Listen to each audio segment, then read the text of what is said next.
We have been fluoridating our water in Tennessee for more than 50 years, but never before has there been more talk that fluoridating our water might be a bad idea and a health risk. Tonight, Dennis Ferrier has the latest developments on a story that impacts all of us. Joey Hensley is a respected physician. He's also a Tennessee state lawmaker.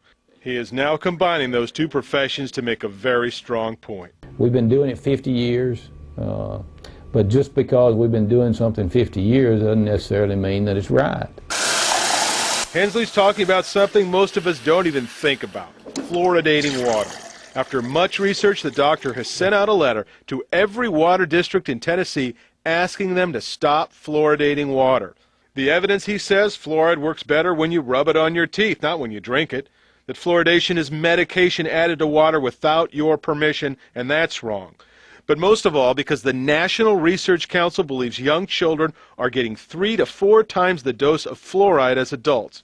And now the American Dental Association is telling mothers not to make baby formula with fluoridated water because of fear of dental fluorosis. And that's big news, and that really hasn't been publicized very much. Health researcher Dan Stockin believes that this ADA warning about baby formula and fluoride is just the beginning. The ramifications of this are so huge, I'm sure that the state health department hasn't quite figured it out yet.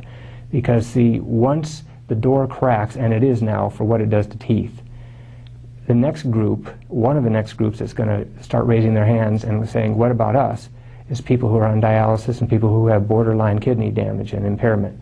Then there's all the people that have hypothyroidism. Scientists like Nobel Prize winner Arvid Carlson and a large group of EPA scientists have called for the banning of fluoride because we don't know how much we're ingesting, so we don't know if we're being poisoned. There are so many potential legal things about to happen that as a taxpayer, I think it would be really, really smart for the water districts and the Metro Nashville. Look, just if people want fluoride, let them use fluoridated toothpaste and spit it out. But don't go poisoning everyone. Don't continue this after everyone knows all this information now, just because it's not convenient. Dr. Hensley has already had one response. Spring City in Ray County is going to stop fluoridating its water, and it is that simple. I mean, there's no law. It's all voluntary, Dan, so anyone can turn on the fluoride or turn it off. Dennis, let's make sure we're clear on this. Fluoride, it is in tea, it's in coffee, it's in water, it's in bread, it's in toothpaste, but it's actually a poison, right? It sure is, and here's the quickest evidence. Go to your bathroom and pick up your toothpaste, and you'll see a warning that if a child swallows more than a pea-sized amount of toothpaste, call poison control. Wow. Dennis Ferrier, thanks. Well, there's growing controversy about something many of us swallow every day. Fluoride added to our drinking water.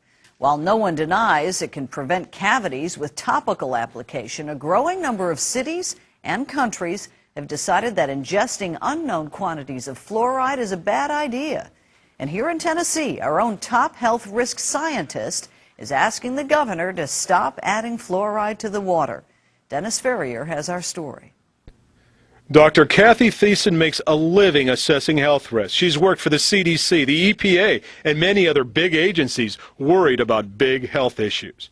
Now Dr. Thiessen is asking Governor Phil Bredesen to stop fluoridating water in the entire state of Tennessee. There's a considerable amount of information that was not available in the 1940s and 1950s when fluoridation was instituted.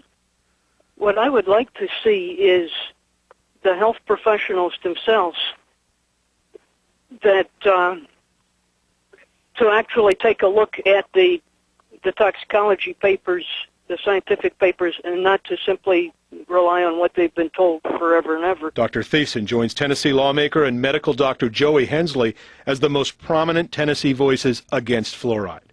Chris White is not a scientist, he's a musician with the band Law.